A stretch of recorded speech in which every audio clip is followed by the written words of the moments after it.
کہ بھائی وہ جو تصاویر جاتی ہیں پوری دنیا کے اندر، پاکستان کا بڑا غلط قسم کا تاثر جاتا ہے. بھائی وہ جو غلط گرفتاری کی، وہ جو فرمائشی گرفتاریاں ہوتی ہیں، اس کے بعد جو کھانے کے ٹیبل پہ جو تصاویر ہیں اس تاثر کو ٹھیک کر دیتی ہیں. رائٹ آفٹر 10-15 منٹس یہ سارا مجمع لگا کے کھانا کھا رہے ہوتے ہیں کسی جگہ بیٹھ کے، تو اس کا بالکل کوئی غلط تاثر نہیں جا رہا. یہ فارورڈ بلاک ایک نہیں، کوئی 8-10 بنیں گے پی ٹی آئی کے اندر، کیونکہ ایک طبقہ وہ ہے جو عمران خان صاحب کو سمجھا رہا ہے.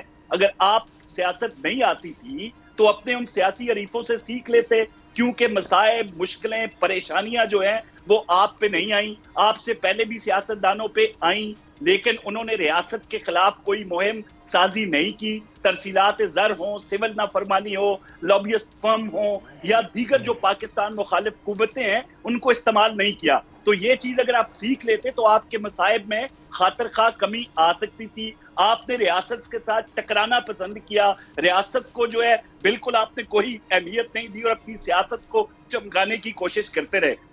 تو میرے خیال میں اب یہ چیزیں ایک لیسن ہے عمران خان کے لیے جس سے انہیں ضرور سیکھنا چاہیے. قصور کسی کا نہیں، قصور ان کا اپنا ہے. الزامات بے شک یہ حکومت پہ لگائیں، جو ہمارے وزیر اعظم ہیں ان پہ لگائیں، موجودہ اسٹیبلشمنٹ پہ لگائیں، لیکن ان کی اندرونی لڑائیاں اتنی شدید ہیں کہ کسی دشمن کی ان کو بالکل ضرورت نہیں ہے. اظہر صدیق صاحب، آپ لوگوں کو کسی دشمن کی ضرورت نہیں ہے. کوثر کاظمی صاحب نے یہ بھی کلیئر کر دیا کہ ایک طبقہ ایسا ہے پارٹی کے اندر جو یہ سمجھا رہا ہے کہ اگر آپ کو سیاست نہیں آتی تھی تو اپنے حریفوں سے سیکھ لیتے.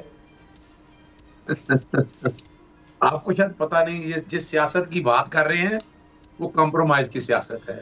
1977 سے 1947 سے ابھی تک آپ یہی تو دیکھتے آئے ہیں. کیا ہم بھول گئے ہیں اپنا ڈان لیکس؟ کیا ہم بھول گئے ہیں گلبشن یادو مودی کا یار؟ ہم بھول گئے ہیں پیٹ پھاڑ کے کرپشن نکالنی تھی؟ کیا ہم بھول گئے ہیں پارلیمنٹ کا سفر، بازار حسن سے پارلیمنٹ تک کا سفر؟ کیا ہم وہ ساری چیزیں بھول چکے ہیں؟ نہیں.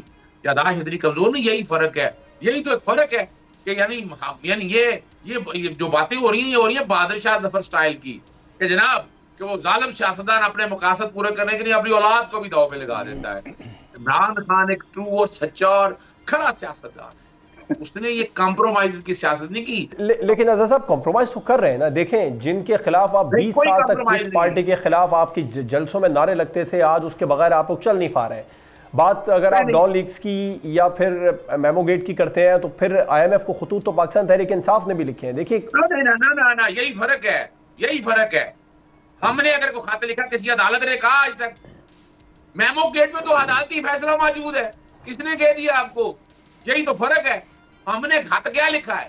ہم کہہ رہے ہیں ہیومن رائٹس کی کمپلائنس کریں، اور ہم نہیں کہہ رہے یو این کا ورکنگ پیپر ہے. پوری دنیا میں باتیں ہو رہی ہیں، پوری دنیا میں پاکستان کے اندر جو فسائیت ہے اس کا چرچا ہے. یعنی آپ نے خواتین کے ساتھ جو زیادتیاں کی، اب ہم آنکھیں بند کر لیں وہ ایک علیحدہ بات ہے. جو سیاستدان ہوتا ہے نا، سیاست ذوالفقار علی بھٹو یا محترمہ بینظیر بھٹو نے سکھائی تھی.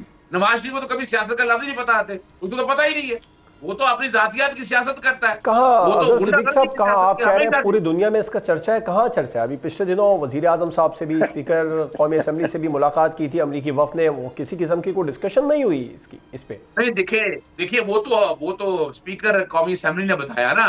یہ تو جب وہ بتائیں گے نا، وہ جب کریں گے ذکر. اور جہاں تک بڑی زبردست بات ہے، آپ امیجن کر لیں، بڑی باتیں ہو رہی تھی نا تحریک انصاف کو کچھ بتایا کیا؟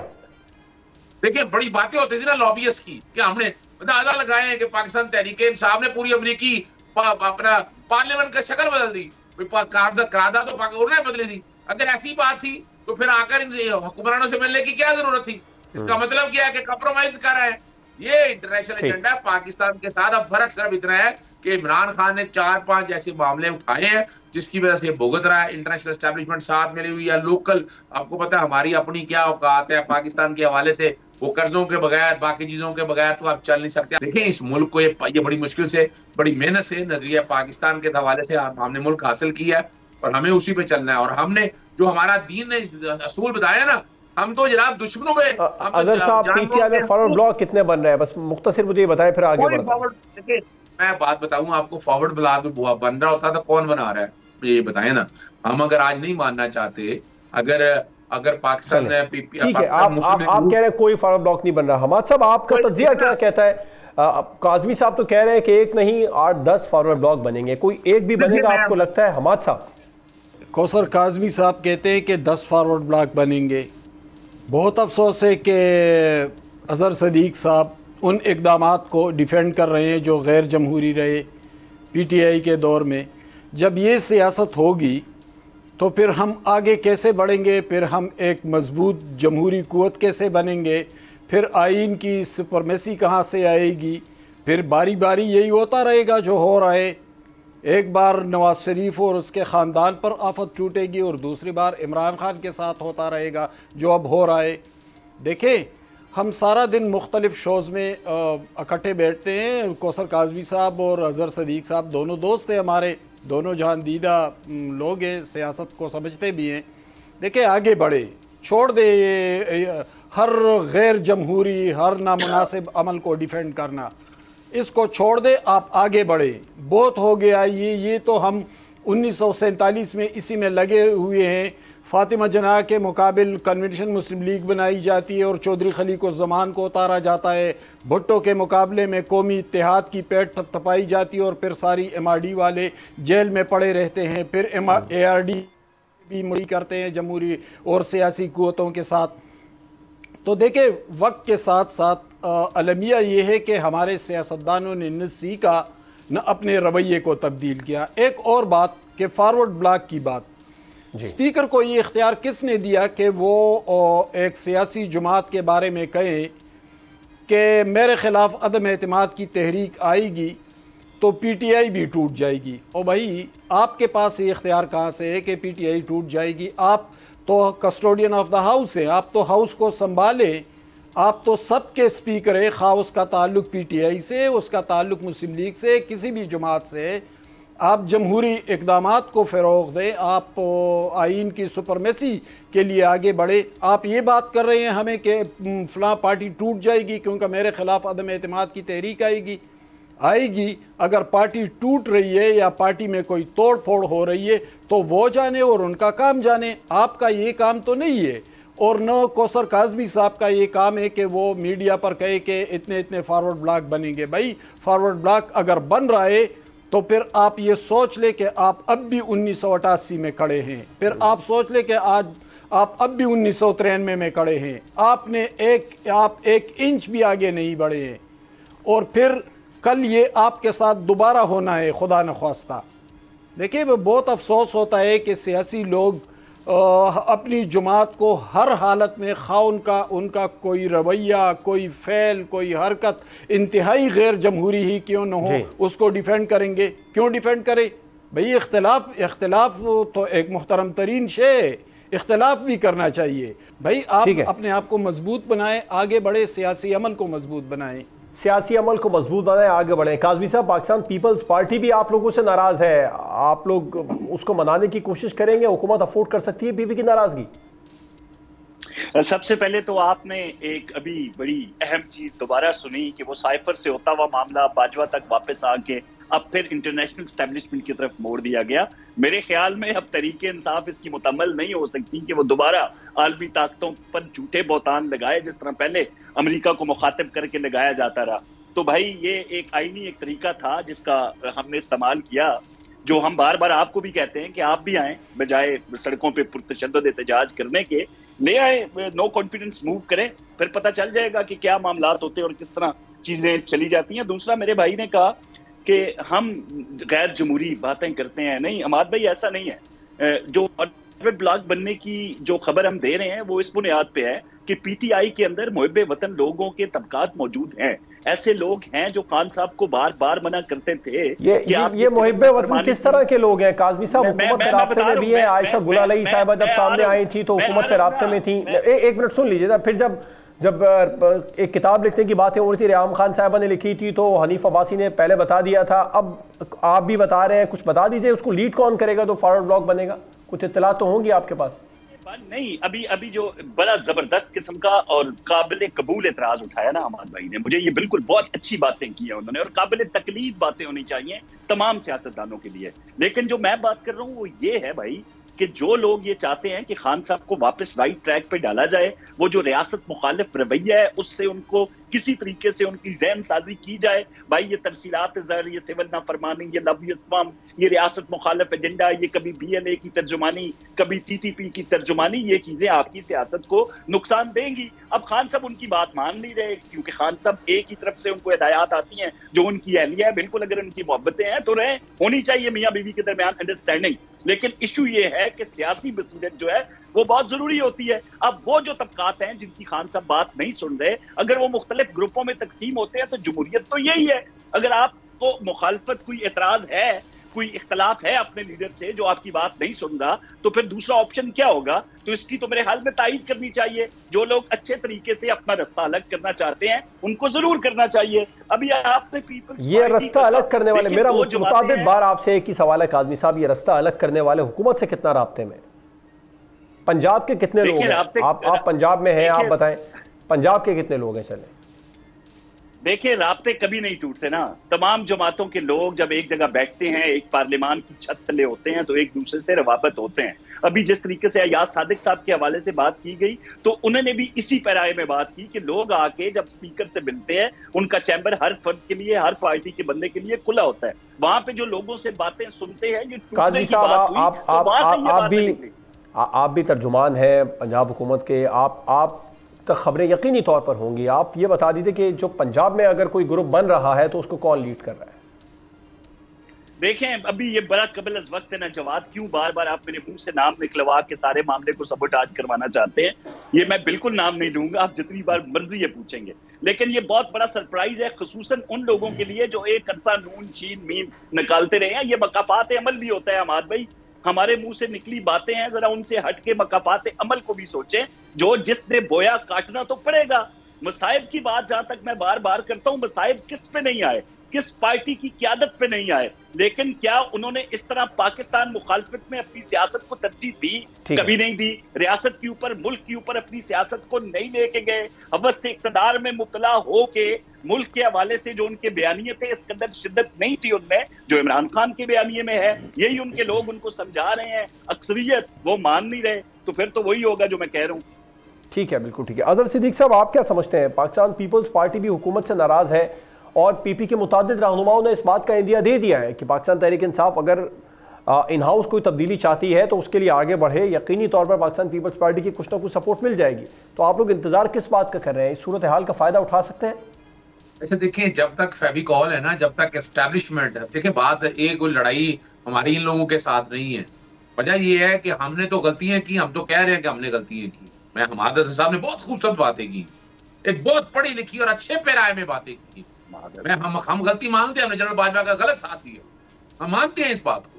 جنرل فیاض حمید جو کر رہا تھا غلط کر رہا تھا، ہم مان رہے ہیں اس بات کو.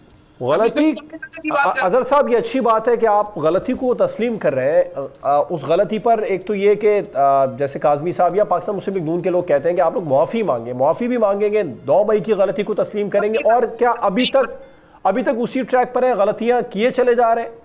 کوئی غلطی نہیں ہے. دیکھیں میں ریاست مخالف بات کر رہے ہیں تو بھائی آپ کے پاس سیکشن 124 ہے، آپ کے پاس سیڈیشن کے ایلیمنٹ ہے. کون سا ایک پرچہ ہے؟ خانق زبانی کلامی کہتے ہیں ریاست کے مخالف. یہ کون ہوتے ہیں کہنے والے ریاست مخالف؟ کیا مطلب؟ زبانی کلامی نہیں، سوشل میڈیا بریگیڈ بھری پڑی ہے سر آپ لوگوں کی، جو یہ تاثر دیتی ہے کہ آپ لوگ اینٹی اسٹیٹ پروپیگنڈا کر رہے ہیں. آپ ذرا میں باری باری جواب دے دیتا ہوں آپ کے سامنے. دیکھیں جی، بغاوت کیا کہتے ہیں؟ بغاوت کے حوالے سے سیکشن موجود ہے، جائیں جا کر پرچے درج کریں. آپ اتنے عرصے سے پارٹی توڑنے کی، پارٹی بین لگانے کی بڑی باتیں ہوتی رہی. تو یہ اس طرح کی اب دوسری بات کرتے ہیں 9 میں ہم نے کیا نہیں، معافی کیوں مانگے؟ کس بات کی؟ کوئی ہے ایسی ایویڈنس؟ ابھی تک کوئی ایسی ایویڈنس سامنے نہیں آ سکی. ہم سارا کچھ دیکھتے ہیں. میں نے آپ سے پوچھا تھا پی پی کی جو ناراضگی ہے اس کا آپ لوگ فائدہ اٹھائیں گے نہیں اٹھائیں گے؟ آپ نے اس کا جواب نہیں دیا. میں اس کا جواب حماد صاحب سے لیتا ہوں. حماد صاحب آپ کا، چلیں صدیق صاحب آپ شارٹلی اگر کامنٹ کرنا چاہیں تو پھر میں آگے بڑھ لوں.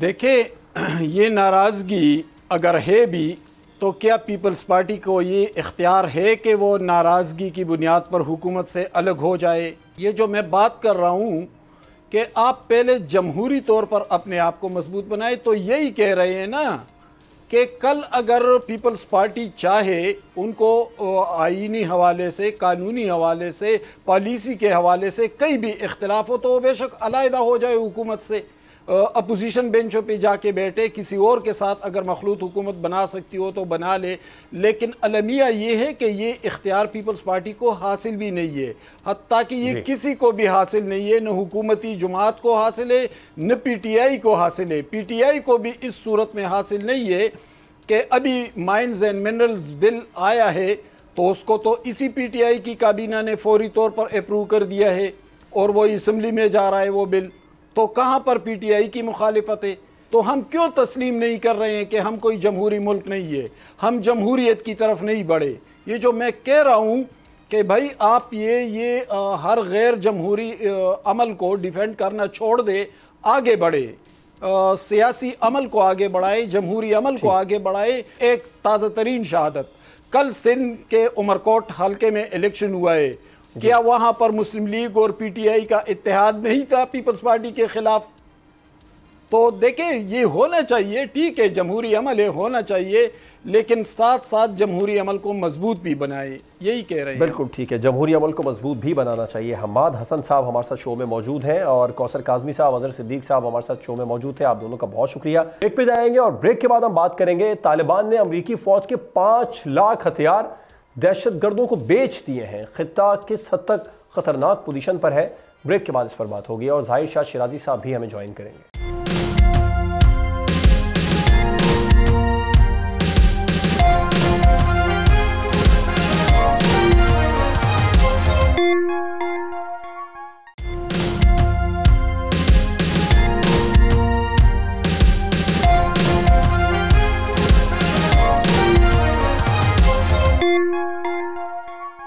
Welcome back. برطانوی میڈیا کی ایک رپورٹ سامنے آئی ہے جس کے مطابق امریکہ کے جو ہتھیار تھے افغانستان کے اندر، اس میں سے 5 لاکھ ہتھیار کم ہو چکے ہیں، اور رپورٹ کے مطابق طالبان نے یہ ہتھیار دہشت گرد تنظیموں کو بیچ دیے ہیں۔ خطے کو کس حد تک خطرہ لاحق ہو چکا ہے، اس پر پروگرام میں بات کر لیتے ہیں۔ اور رشیا ایک طرف افغان طالبان کو دہشت گرد تنظیموں کے لسٹ سے نکال چکا ہے، لیکن بہرحال اسے بھی اپنے فیصلے پر نظر ثانی کرنا ہوگی، کیونکہ افغان طالبان افغان سرزمین کو دوسرے ممالک خاص طور پر پاکستان کے خلاف استعمال ہونے سے روکنے میں مکمل طور پر ناکام ہے۔ وہاں پر جو خواتین کی تعلیم کے لیے اور خواتین کی نوکریوں کے لیے جو مسائل سامنے آ رہے ہیں وہ بھی ساری دنیا کے سامنے ہیں۔ یہ تو مسئلے الگ تھے ہی، لیکن اب یہ جو ہتھیاروں کا نیا مسئلہ آ گیا، 5 لاکھ ہتھیار کو کم نہیں ہوتے ہیں جو انہوں نے دہشت گردوں کو بیچ دیے، جس سے کس حد تک خطے کو خطرہ لاحق ہوگا، اس پر پروگرام میں بات کریں گے۔ ہمیں جوائن کیا ہے سینئر تجزیہ کار ظاہر شاہ شیرازی صاحب نے بھی۔ حماد حسن صاحب تو ہمارے ساتھ شو میں پہلے سے ہی موجود ہے، بہت بہت شکریہ۔ ظاہر شاہ شیرازی صاحب، آپ کی طرف آنا چاہوں گا، 5 لاکھ ہتھیار ہیں، کتنی تنظیمیں ہیں، کیا اطلاعات ہیں آپ کے پاس جن کو بیچے گئے ہیں؟ برطانوی میڈیا مزید کیا بتا رہا ہے؟ جی بہت بہت شکریہ۔ میرا خیال میں یہ برطانوی میڈیا سے پہلے یہ چیزیں ہائی لائٹ ہو چکی ہیں، اور ایک جو اہم ایشو ہے وہ یہ ہے کہ جب امریکی اور اتحادی افواج افغانستان سے نکل رہی تھیں تو اس وقت تقریباً 7 سے 8 بلین ڈالر کے یہ ہتھیار مختلف مقامات پر تھے، اور اس میں جو سب سے اہم جو معاملہ ہے جس کو ابھی تک نہیں اٹھایا گیا وہ یہ ہے کہ 3 لاکھ فوج تھی افغانستان کی، اور یہ زیادہ تر ہتھیار ان کے پاس تھے، جن میں گنز تھی، راکٹ پروپیلر گرینیڈز تھے، جیکٹس تھیں، بلٹ پروف جیکٹس تھیں، اس کے علاوہ نائٹ ویژن گوگلز تھے۔ یہ تو چھوٹے ہتھیار تھے، تقریباً 8000 کے قریب مختلف ساخت کی گنز تھیں، جو کہ ہم کہہ سکتے ہیں کہ AK-47 رائفلز کی مقابلے کی گنز تھی، تو وہ کہاں گئی؟ اب سب سے اہم جو ایشو ہے بیچنے کا معاملہ تو بعد میں، وہ اس کی وجہ یہ تھی کہ یہ ہتھیار پورے افغانستان کے اندر مختلف جگہوں پہ موجود تھے، کابل سے لے کے مدار شریف تک، اس کے علاوہ جو سینٹرل پروونسز ہیں، کندوز میں تھے، بادرام جو ایئر بیس تھا اس میں تھے، اور باقی وہ جو ایک فوج ڈیولپ کی تھی جس میں پشتون بیلٹ کے علاوہ اس وقت تھے، تاجک تھے، ہزارہ تھے، مختلف قومیتوں کے لوگوں کو 3 لاکھ کے قریب جو ہے یہ فوج بنائی گئی تھی امریکی اور اتحادی افواج کی جانب سے۔ زیادہ تر یہ ہتھیار اور جو گاڑیاں تھیں یہ ان کے قبضے میں تھیں۔ تو اب سوال یہ ہے کہ وہ آخر 3 لاکھ فوج ڈائیوٹ ہو کر گئی کہاں، انہوں نے کن کو سرنڈر کیا؟ تو سب سے جو اہم ایشو وہ یہی تھا کہ جس کے ہاتھ جو ہتھیار آئے ہیں انہوں نے اٹھا کے اسے اوپن مارکیٹ میں بیچا، اور حالانکہ طالبان جو ہے بارہا اس چیز کو ڈینائی کرتے رہے، لیکن ابھی تقریباً 5 لاکھ کے قریب جو ہتھیار ہے ان کی ویریفیکیشن نہیں ہو سکتی کہ وہ کہاں گئے۔ اب کہاں گئے یہ ہتھیار؟ اس میں یہ رپورٹس بھی آ رہی ہے، سگار کی رپورٹ ہے، GIT کی رپورٹ ہے کہ زیادہ تر یہ ہتھیار ان دہشت گرد اور جو ٹیررسٹ آرگنائزیشن ہے جن میں القاعدہ ہے، جن میں فتنہ الخوارج یا PTP ہے، اور ان دو آرگنائزیشن کا تو استعمال بھی ہم نے دیکھا کہ پاکستان کے قبائلی علاقوں کے اندر، بلوچستان کے اندر یہ اسلحہ استعمال کیا۔ ہمارے جو سابقہ IG تھے انہوں نے اس کی تصدیق کی خیبر پختونخوا کے پولیس کو ٹارگٹ کرنے میں اور خاص طور پر سیکورٹی فورسز پر حملوں میں نائٹ ویژن گوگل استعمال ہوئے، ریکارڈنگ ایکوپمنٹ استعمال ہوا، جو ہم کہتے ہیں شولڈر ٹو ایئر فائر کرنے والے میزائلز تھے وہ استعمال ہوئے، بلکہ باقاعدہ اگر ہم دیکھیں طالبان نے اپنی ویب سائٹ پہ اس کو اپلوڈ بھی کیا کہ جو اینٹی ٹینک میزائل تھے وہ ان کے پاس موجود ہیں۔ اب دیکھیں سب سے جو اہم ایشو ہے وہ یہ ہے کہ افغانستان میں جو اس وقت حکومت طالبان کے گروپوں کی صورت میں امپوز کی گئی تھی، ان کے پاس ریونیو جنریٹ کرنے کا اس کے علاوہ کوئی دوسرا ذریعہ نہیں تھا، تو انہوں نے یہ تمام ہتھیار بیچے دہشت گرد تنظیموں کو۔ دوسرا جو انہوں نے اتحادیوں کو اس بات میں بلیک میل کیا کہ یہ اسلحہ جو ہے وہ دہشت گرد گروپوں کے ہاتھ میں جا سکتا ہے، اس کے بدلے وہ تقریباً $350 پر منتھ جو ہے اسے وصول کرتے رہے۔ $193 بلین کی امداد امریکہ دیتا رہا طالبان کو، باوجود اس کے کہ وہاں پر کسی قسم کی انکلوسیو حکومت نہیں تھی، اور یہ تمام تر پیسہ استعمال ہوتا رہا افغان جو حکومت ہے ان کو اپنے اخراجات چلانے کے لیے۔ اب جب امریکی صدر ٹرمپ نے بعد میں جو ہے باقاعدہ پابندی لگائی اور امداد بند ہوئی تو یہ تمام چیزیں جو ہے وہ سامنے آئی۔ اب آپ جو سوال کر رہے تھے کہ خطرہ کس کو ہے، اب دیکھیں اس وقت جو سینٹرل ایشین ممالک ہیں وہ خطرہ محسوس کر رہے ہیں۔ روس نے بھی اپنے اس کا اظہار کیا، حالانکہ جیسے آپ نے اپنے انٹرو میں کہا کہ روس نے طالبان کو دہشت گردوں کی تنظیم سے نکال دیا، لیکن اس میں عام ایشو یہ کہ داعش یا IS کے خراسان جنہوں نے ماسکو میں ہونے والے حملے کی ذمہ داری قبول کی تھی، اس میں 145 افراد جاں بحق ہوئے تھے، اس کے بعد روس بھی یہ محسوس کرتا ہے کہ جو داعش ہے یا IS کے ہے اس کے خاتمے کے لیے طالبان کے ساتھ قریبی تعلق ہونا چاہیے۔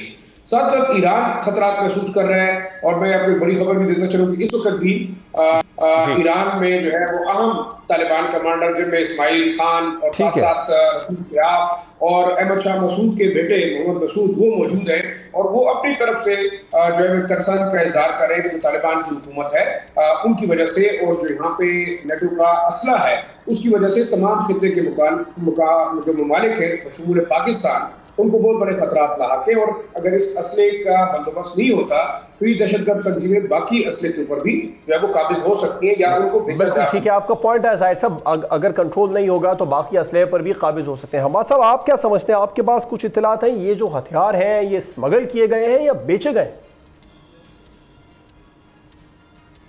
دیکھیں پہلی بات تو یہ ہے کہ امریکہ اتنا بھاری اسلحہ اس ملک میں لایا کیوں جو خطرات سے بھرپور ہے، جہاں پر دہشت گرد کیمپس ہیں، اور یہ دہشت گرد کیمپس کی رپورٹ اقوام متحدہ نے بھی دی ہے، امریکی رپورٹ میں بھی ہے، چائنیز رپورٹ میں بھی ہے۔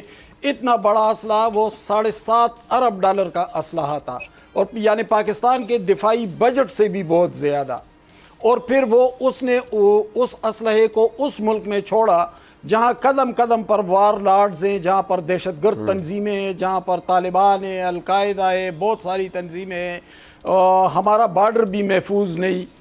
ایک تو یہ بات ہے۔ دوسری بات یہ ہے کہ جب یہ اسلحہ رہ گیا، امریکی چلے گئے، تو یہ اسلحہ کس کے قبضے میں تھا ابھی تک یہ واضح نہیں ہے، کیونکہ 2021 میں طالبان نے ٹیک اوور کیا تھا افغانستان کو، لیکن آج بھی طالبان پورے افغانستان پر قابض نہیں ہے۔ شمال کی ریاستوں میں وہاں کے وار لارڈز کے اپنی اپنی ریاستیں ہیں، کہیں پہ کمانڈر اسماعیل خان ہے، کہیں پہ استاد ربانی کا بیٹا ہے، کہیں پہ القاعدہ ہے کنڑ اور نورستان میں۔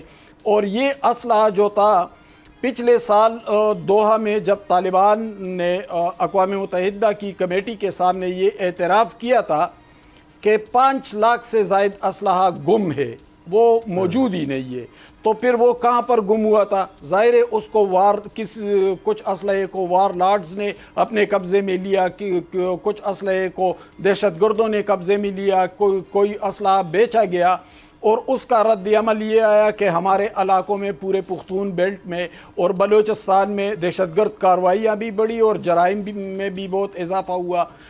پچھلے سال ظاہر شاہ شیرازی صاحب بیٹے ہیں، باخبر صحافی ہے، پچھلے سال پشاور میں ایک تھانے پہ حملہ ہوا تھا رنگ روڈ کے قریب، تو اس میں جو نائٹ ویژن گنز استعمال ہوئے تھے اس کے بارے میں بعد میں بتایا گیا کہ یہ گنز تو نہ پاکستان کے پاس ہے نہ کسی اور ملک کے پاس، یہ تو امریکن ہے۔ اب یہ سارا بھیت کھل رہا ہے کہ بھئی وہ اسلحہ تو ہمارے ہی خلاف استعمال ہوا اور استعمال ہو رہا ہے، اور ابھی تو جو واشنگٹن پوسٹ کی رپورٹ آئی ہے بلوچستان میں BLA کے حوالے سے، تو وہ اسلحہ وہاں تک پھیل گیا ہے۔ ٹھیک، اس کا مطلب ہے بیچا بھی گیا۔ بالکل ظاہر شاہ شیرازی صاحب، آپ کیا سمجھتے ہیں جو امریکی اسلحہ ہے وہ القاعدہ سے منسلک تنظیموں کے پاس کتنا خطرناک ہے؟ ان کو واپس کیسے لیا جا سکتا ہے؟ ٹرمپ کا ایک سٹیٹمنٹ بھی آیا تھا اپنے اسلحے کو واپس لانے کے لیے کچھ نہ کچھ کریں گے، تو یہ فوری طور پر ایک تو یہ اسلحہ واپس لینا چاہیے، اور دوسرا آپ کیا سمجھتے ہیں طالبان اس طرح کے اقدامات کر کے خطے کو آگ میں دوبارہ جھونکنا چاہتے ہیں؟ دیکھیں میرے خیال میں طالبان کی یا جو گروپس ہیں، میں ان کو حکومت نہیں کہوں گا کیونکہ ابھی تک ان کو کسی نے ریکگنائز نہیں کیا۔ یہ امریکہ اور اس کے اتحادیوں کی ایک بہت بڑی غلطی ہے کہ انہوں نے ایک نان انکلوسیو گورنمنٹ کابل کے اندر امپوز کی، اس میں نارتھرن الائنس کے لوگ موجود نہیں ہیں، اس کے سینٹرل افغانستان کے لوگ موجود نہیں ہیں، ہزارہ نہیں ہے، ازبک نہیں ہے، تاجک نہیں ہے، اس میں آپ دیکھیں ہرات میں جو اہل تشیع کا ایک بہت بڑا فیکٹر ہے وہاں پہ، ان کے لوگ انکلوڈ نہیں ہیں، تو ایک نان انکلوسیو گورنمنٹ ہے۔ دوسرا آپ دیکھیں 1.5 سال پہلے افغانستان کی سپریم کورٹ نے تمام گروپوں پہ پابندی لگائی، اور کچھ دن پہلے ہم نے دیکھا کہ گلبدین حکمتیار صاحب حزب اسلامی کے جو سربراہ ہیں، ان کا ایک بہت بڑا گروپ ہے، خاص طور پر جو پختون بیلٹ کے اندر ان کی انفلوئنس بھی زیادہ ہے، ان پہ پابندی کے حوالے سے انہوں نے باقاعدہ اوپن کیا کہ ان کے تمام آفیسز جو ہے بند کیے گئے ہیں۔ تو اب اس میں دیکھا جائے تو ایک کلیش ہے۔ دوسرا جو قندھاری گروپ ہے اور ساتھ ساتھ آپ کا جو ہم کہہ سکتے ہیں کہ خلیفہ سراج الدین حقانی کا گروپ ہے، ان کے درمیان بھی اختلافات بڑے ویزیبل ہیں۔ تو ہم یہ کہہ سکتے ہیں کہ یہاں پہ نان انکلوسیو گورنمنٹ ہے، چند گروپس ہیں جو کہ اپنا برانڈ آف اسلام اور ایکسٹریمسٹ ٹینڈنسیز کی وجہ سے زیادہ مشہور ہے، خواتین پہ پابندی ہے، تعلیم کے لیے کوئی اقدامات نہیں ہے۔ تو آپ اس نان انکلوسیو قسم کی جو یہاں پہ ایک عبوری سیٹ اپ ہے، اس سے آپ یہی ایکسپیکٹ کر سکتے ہیں۔ دوسرا جو عام ایشو ہے اسلحے کی واپسی کا، ٹرمپ نے میرے خیال میں ایک اسٹیٹمنٹ تو دے دی ہے، لیکن حال ہی میں زمِ خلیلزاد جب گئے ہیں انہوں نے یہ ایشو بھی اٹھایا، لیکن اس وقت ان کو یہ جواب دیا گیا کہ یہ اسلحہ جو ہے مال غنیمت ہے، یہ ان کے پاس رہے گا۔ لیکن آبویسلی افغانستان میں جو عبوری حکومت اتنی طاقتور نہیں ہے کہ وہ امریکن یا انٹرنیشنل پریشر کو برداشت کرے گی۔ اب اس میں دیکھیں تھوڑا سا میں اپڈیٹ کرنا چاہوں گا، میرے پاس ڈیٹا ہے، اس میں جو اسلحہ غائب ہے اس میں M24 سنائپر گنز ہیں، ہیٹ سینکنگ گنز ہیں، لیزر گنز ہیں،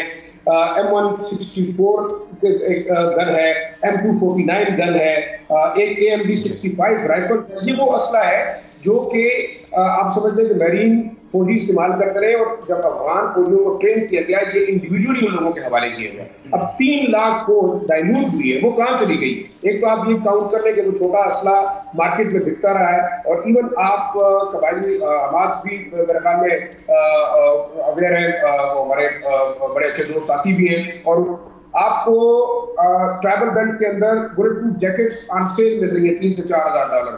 آپ کو یہ تمام گنز جن کا میں نے نام لیا یہ آپ کو اویلیبل ہے، چھوٹے ہتھیار ہر کسی کے لیے اویلیبل ہے، آپ پیسے دے کے خرید سکتے ہیں۔ پہلے یہ سیل پرچیز بڑی اوپن ہوتی رہی، لیکن جب UN کی کمیٹی کے سامنے طالبان نے کنفیس کیا اس کے بعد یہ انڈر آرم ڈیل ہو رہا ہے۔ دوسرا دیکھیں میری اطلاعات یہ ہے کہ یہ اسلحہ فلپین، تھائی لینڈ اور ایون ان ٹھیک ہے، بالکل ٹھیک ہے، متعدد ممالک میں بھی پھیل رہا ہے جو یقینی طور پر خطرناک ہو سکتا ہے۔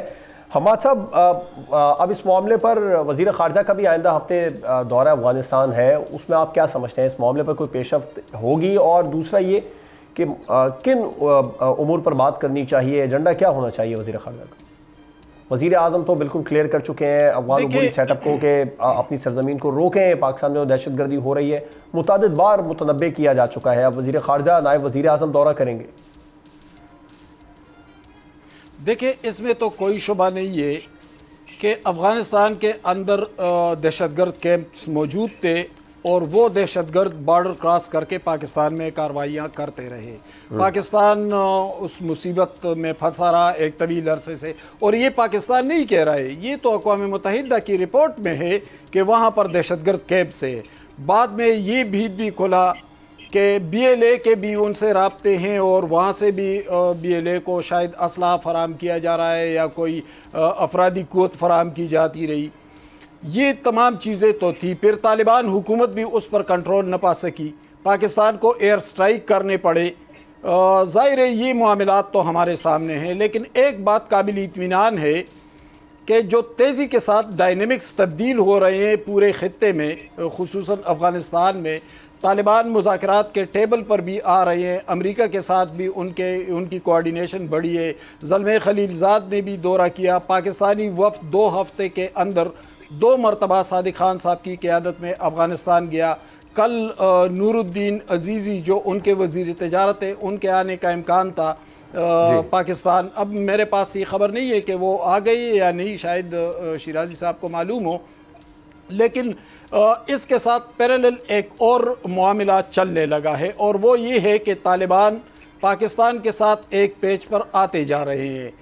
کچھ دن پہلے پاکستان نے پکتیکا میں ایک ایئر سٹرائک کیا اور ان کے ایک بڑے دہشت گرد غٹ حجی کا کیمپ تباہ کر دیا تھا, اور بہت سے دہشت گرد مارے بھی گئے تھے. تو اس پہ بھی طالبان کا کوئی بڑا رد عمل دیکھنے کو نہیں آیا تھا. گویا طالبان اب اس پیج پر پاکستان کے ساتھ آ گئے ہیں کہ دہشت گرد خواہ وہ افغانستان کے اندر ہے یا کہیں بھی ہے, تو اس کو مشترکہ طور پر ہم دشمن ڈکلیئر کریں گے اور ان کے خلاف کارروائی کریں گے, پاکستان کو سپورٹ کریں گے. اب نائب وزیر اعظم اور وزیر خارجہ اسحاق ڈار صاحب جا رہے ہیں, تو کافی عرصے بعد کسی اہم پورٹ فولیو کا دورہ ہے افغانستان کا. تو یہ دورہ تب ہو رہا ہے جب مسلسل صادق خان صاحب رابطے میں تھے, اور بھی کئی چینلز کھلے ہوئے تھے, ان کی طرف سے بھی رابطے تھے. تو گویا معاملات سنبھلنے لگے اور آگے کی طرف معاملات سنبھلنے لگے. یقینی طور پر قطع کرانے کی اجازت چاہوں گا, پروگرام کا وقت ختم ہوا. حماد حسن صاحب, ظاہر شاہ شیرازی صاحب ہمارے ساتھ شو میں موجود ہے. آپ دونوں مہمانوں کا پروگرام آپ نے دیکھا. ناظرین, امریکی اسلحہ دہشت گرد تنظیموں کے ہتھے چڑھ جانا افغان عبوری سیٹ اپ کی یقینی طور پر ایک بڑی ناکامی ہے. اجازت دیجیے, اللہ حافظ.